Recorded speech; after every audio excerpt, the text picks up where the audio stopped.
दोस्तों आज 14 अप्रैल है और आज बाबा साहब डॉक्टर भीमराव अंबेडकर की जयंती भी है। इसके साथ साथ भारत में और भी कई ओकेज़न हैं और कई और इम्पॉर्टेंट इवेंट्स पूरे भारत में सेलिब्रेट किए जा रहे हैं। जैसे आप तमिलनाडु का जो नया साल शुरू होता है वो भी 14 अप्रैल को होता है और इसके साथ साथ बैसाखी भी है। कई जगहों पे आर्यभट्ट की जयंती भी मनाई जा रही है।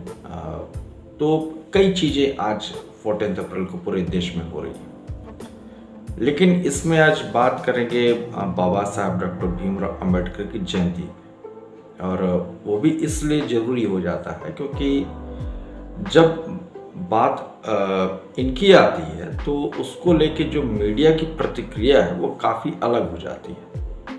हालांकि मैं तो इन्हें एक सोशल रिफॉर्मर के तौर पर देखता हूँ, लेकिन इनकी बातों को और इनके विचारों को जिस तरीके से तोड़ मरोड़ के पेश किया जाता है वो कहीं ना कहीं बहुत घातक है, खासतौर से भारतीय समाज के लिए, भारतीय संस्कृति के लिए और भारतीय जनता के लिए।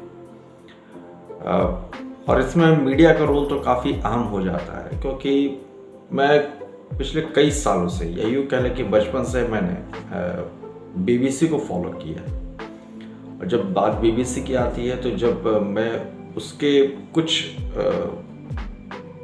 ब्रॉडकास्ट को देखता हूँ तो ये सोचने को मैं मजबूर हो जाता हूँ कि ये उन्हीं चीज़ों को क्यों हाईलाइट करता है जो भारतीय समाज को तोड़ती हैं या भारतीय समाज में जो थोड़ी सी दूरी पैदा करती है। आज 14 अप्रैल को एज यूजुअल इन्होंने एक पोस्ट डाला है जिसमें उन्होंने कहा है कि जाति व्यवस्था को अगर ख़त्म करना है तो भारतीय शास्त्रों को ख़त्म करना जरूरी है, उसे नष्ट करना जरूरी है, क्योंकि भारतीय शास्त्र जो हैं वो भारतीय व्यवस्था में जाति व्यवस्था को पैदा करते हैं। ये बड़ा अहम इसलिए हो जाता है क्योंकि मैंने देखा है कि इनका फोकस अंग्रेजों के जाने के बाद भी आज भी भारतीय समाज को कहीं ना कहीं चोट पहुंचाने पे रहता है। और मैं पिछले कई सालों से इनका एक ट्रेंड देख रहा हूँ कि ये उन चीज़ों को ज़्यादा हाईलाइट करते हैं जिसको लेके बाबा साहब ने कुछ और विचार दिए होंगे, लेकिन उनको जिस तरीके से प्रेजेंट करते हैं ये बीबीसी वाले, तो मुझे बड़ा देख के एक लगता है कि कहीं ना कहीं ये एक टॉक्सिक इन्वायरमेंट तैयार करने की कोशिश करते हैं पूरे भारतीय समाज में, भारतीय लोगों के बीच में। और ये चाहते हैं कि एक वर्ग टूट के अलग हो जाए और फिर यहाँ पे वही बात शुरू हो जाए जो दूसरे देशों में आपको देखने को मिलती है, मतलब कि कहीं ना कहीं इन लोगों के बीच में वो वॉर हो जाए या कुछ इस तरीके से अंदर एक कियोस क्रिएट कर दो, टेंशन क्रिएट कर दो, जिससे कि कंट्री जो है अनस्टेबल हो जाए। तो इनका एक इस पर फोकस रहता है। देखा जाए तो बाबा साहब की ज़िंदगी में सबने योगदान दिया है, सारी जातियों ने योगदान दिया है। अगर शुरुआत मैं यहाँ से करूँ कि उनको अंबेडकर टाइटल जो है एक ब्राह्मण नहीं दिया था, भीमराव अंबेडकर में जो आप अंबेडकर देखते हैं वो टाइटल एक ब्राह्मण का दिया हुआ था।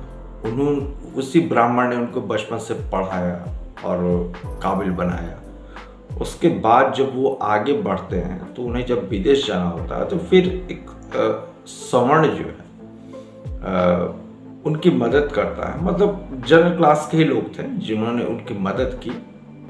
हालांकि इसमें गायकवाड़ जी का भी नाम आता है और बाकी कई लोग हैं जिन्होंने उनकी मदद की और उन्हें विदेश भेजा पढ़ाई लिखाई करने के लिए। जब वो फिर वहाँ से कम बैक करते हैं तो उसके बाद भी जनरल क्लास का जो एक पूरी जाति व्यवस्था थी उसने काफ़ी सपोर्ट किया उन्हें लाइफ में आगे बढ़ने में।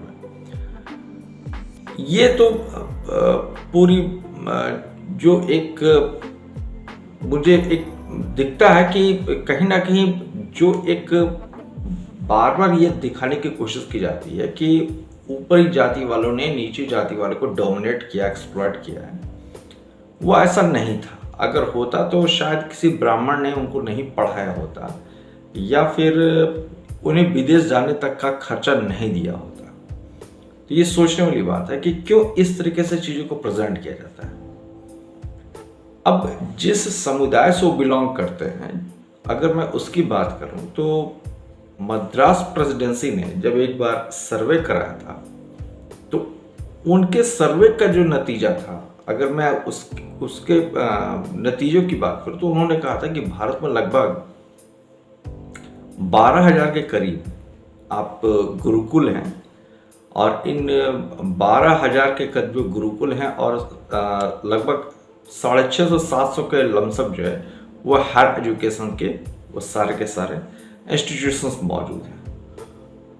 उसमें 65% शूद्र जाति के लोग जो हैं वो पढ़ाई करते हैं, और मात्र 18% के आसपास जो है वो ब्राह्मण बिरादरी पढ़ाई करती है। तो व्यक्तिगत तौर पे देखें या फिर सामाजिक तौर पे देखें तो कहीं पे भी आपको यह नहीं दिखेगा कि भारतीय समाज ने उतना भेदभाव किया था जितना उसको आज़ादी के बाद हाईलाइट किया गया। क्योंकि भारतीय समाज को जितना तोड़ के रखोगे, जातियों में बांट के रखोगे, उतना ही आसान है भारतीयों के ऊपर और खासतौर से हिंदुओं के ऊपर शासन करना। अगर आप ऐसा नहीं कर पाते हैं तो यकीन मानिए हिंदुओं के ऊपर शासन करना बड़ा मुश्किल हो जाता है। इसलिए भारतीयों को तोड़ के रखो, और मैं खासतौर से हिंदुओं की बात करूँ तो इनको जितना बांट के रखोगे, इनके ऊपर शासन करना उतना ही आसान हो जाएगा। और कुछ लोग ये समझते नहीं है कि जिनके खिलाफ ये खड़े होते हैं, जिस सवर्ण बिरादरी के खिलाफ ये खड़े होते हैं, वो इनके लिए एक शील्ड का काम करते हैं, एक बंकर का काम करते हैं जिसके भीतर कई जातियां सुरक्षित हैं। तो मुझे बार बार ऐसा लगता है कि जिन जातियों को टारगेट करके, अच्छा एक बात और नोटिस करने वाली बात है कि बाबा साहब ने सामाजिक व्यवस्था के खिलाफ आवाज उठाई थी, लेकिन उन्होंने कभी भी डायरेक्टली ब्राह्मणों को टारगेट नहीं किया था कि ब्राह्मणों भारत छोड़ो। आप कभी भी उनकी किसी बुक में ये नहीं पाएंगे कि वो डायरेक्टली बोलते हैं कि ब्राह्मणों भारत छोड़ो। लेकिन उनके बाद के जो अनुयायी थे, उनके बाद के जो फॉलोअर थे, आज वो बड़े बड़े पोस्टर लगाते हैं ब्राह्मण भारत छोड़ो। सोचने वाली बात है। 1990 में जाके उन्हें भारत रत्न मिलता है और उन्हें सम्मान दिया जाता है, लेकिन बीच के 40-45 साल उन्हें कोई जानने वाला नहीं था, उनको सम्मान देने वाला भी कोई नहीं था। अब उस समय किसका कार्यकाल था उसकी मैं बात नहीं करता हूँ। उस समय भी हमारे देश में सरकारें थी, लेकिन उनको उस समय क्यों नहीं पहचान मिली जो आज कहते हैं कि संविधान खतरे में है। तो उस समय बाबा साहब को क्यों नहीं सम्मान मिला, तो ये सोचने वाली बात हो जाती है। तो एक तो ये भी बहुत बड़ा बात है कि ऐसा क्यों, कि अब जाके बाबा साहब की याद आती है उन लोगों को जिन्होंने लगभग 40 साल तक उन्हें इग्नोर किया। उन्हें भारत का लॉ मिनिस्टर भी बनाया, तो इसलिए कि दुनिया को दिखा सकें कि मैं इस बिरादरी को भी के बारे में भी सोचता हूँ। अदरवाइज जिस बिरादरी से बाबा साहब बिलोंग करते थे उन्हें लॉ मिनिस्टर बनाया गया, और बाद में फिर उसी सरकार ने उन्हें बाहर कर दिया। जब उस सरकार को लगा कि मुझे जितना फ़ायदा बाबा साहब से मिल सकता था या जो मैं अपनी पॉपुलैरिटी गेन कर सकता था, उतना करने के बाद फिर उनको उन्होंने बाहर का रास्ता भी दिखा दिया, और भारत रत्न तो देना दूर की बात है। ये 1990 में जाके मिला था, और उस समय दूसरी की सरकार थी। किसकी थी आप सर्च करेंगे सब कुछ आपको मिल जाएगा। तो कहने का मतलब क्या है कि एक मीडिया का जो धड़ा है वो पीछे पड़ा हुआ है कि किसी भी तरीके से भारतीय समाज को तोड़ो और इनके ऊपर फिर से शासन करो। बिकॉज अंग्रेज चले गए, उन्होंने बहुत तोड़ फोड़ मचाया था भारतीय समाज में, और उसके बाद ही वो शासन कर पाए थे। इस लेगेसी को ये मीडिया हाउस वाले जारी रखना चाहते हैं, और ख़ासतौर से बीबीसी जैसे मीडिया चैनल जो है, चूँकि मैं बहुत, जैसा मैंने बताया कि मैं बहुत पहले से इनको फॉलो करता आ रहा हूँ, तो मैं जब भी इनको देखता हूँ या इनके स्टेटमेंट को देखता हूँ बाबा साहब को लेके, तो ये कभी भी कोई अच्छी बात नहीं करते हैं, या बाबा साहब के साथ कितने जगह गलत हुआ ये इसकी चर्चा कभी नहीं करते हैं।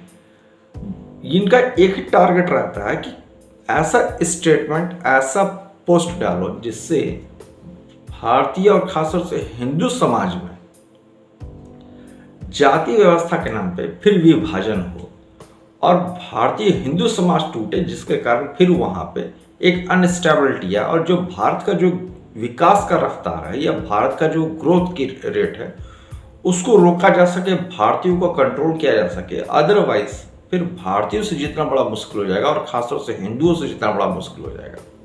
तो मेरे इस वीडियो बनाने का मकसद यही था कि अवेयर रहिए, सचेत रहिए, सतर्क रहिए और अगल बगल भी अगर आपको कुछ ऐसी चीज़ें दिखती हैं जिसमें आपको लगता है कि ये भारतीय समाज को तोड़ सकती हैं और ये हम इसके हित में नहीं है, भारतीय समाज के हित में नहीं है, तो दूसरों को भी अवेयर कीजिए और सबको बताइए कि सच्चाई क्या है, रियलिटी क्या है, बाबा साहब के विचार क्या थे, उनकी जिंदगी के मूलभूत जो उनकी जिंदगी की मूलभूत आवश्यकताएं थी उसको किसने पूरा किया और उनकी निजी जिंदगी में किन किन जातियों ने बहुत अहम रोल निभाया, इसको भी बताना बड़ा जरूरी हो जाता है।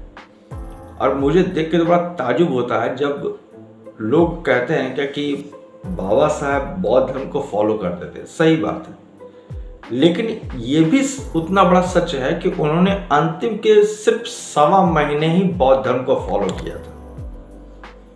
उन्होंने बचपन से बौद्ध धर्म को फॉलो नहीं किया था, अंतिम में सिर्फ 1.25 महीने बौद्ध धर्म को फॉलो किया था। लेकिन इसको ज्यादा हाईलाइट किया जाता है, उन्होंने हिंदू धर्म को फॉलो किया था, इसको हाईलाइट नहीं किया जाता है। तो कहने का मतलब यही है कि जितना ज़्यादा आप सजग रहेंगे, जितना ज़्यादा आप चीज़ों को पढ़ेंगे, समझेंगे, उतना ही आप तार्किक हो सकते हैं। अदरवाइज भड़काने वाले बहुत हैं और वो इसका फ़ायदा उठाते हैं। लेकिन जो लोग जय भीम जय मीम का नारा लगा रहे हैं आज, उन्हें एक बार सोचना चाहिए कि पाकिस्तान में दलितों की क्या हालत हो गई है, या फिर बांग्लादेश में दलितों के साथ क्या हुआ, या फिर जय भीम जय मीम का नारा लगाने वाले एक बार अगर हिम्मत है तो आप उन संस्थाओं में भी जाके देखिए जहां पे आपको आरक्षण नहीं मिल पाया है आज तक। सिर्फ हिंदू यूनिवर्सिटी क्यों टारगेट किया है? अगर आपकी इतनी इच्छा है कि आपको आरक्षण मिले तो भारत के हर यूनिवर्सिटी में आपको आरक्षण मिलना चाहिए। तो जामिया मिलिया इस्लामिया यूनिवर्सिटी में भी आपको आरक्षण मिलना चाहिए, वहां पे क्यों नहीं ये नियम लागू हो पाता है? अलीगढ़ मुस्लिम यूनिवर्सिटी, वहां पे भी ये नियम क्यों नहीं लागू हो पाता है? तो कभी मौका मिले तो एक बार उनसे भी जरूर क्वेश्चन कीजिए। अगर आप इधर भारत के सवर्ण समाज से क्वेश्चन करते हैं तो एक बार उनसे भी क्वेश्चन जरूर कीजिए और तभी ये सही मायने में आपको जस्टिस मिल पाएगा। अदरवाइज वन साइडेड अगर आप ये करने की कोशिश करेंगे तो फिर बड़ा मुश्किल है। बाकी आप लोग सभी लोग समझदार हैं और बाबा साहब की जयंती की हार्दिक बधाई आप सभी लोगों को। जय हिंद, वंदे मातरम। और अपनी राय जरूर रखिएगा, आप क्या सोचते हैं जरूर बताइएगा। धन्यवाद।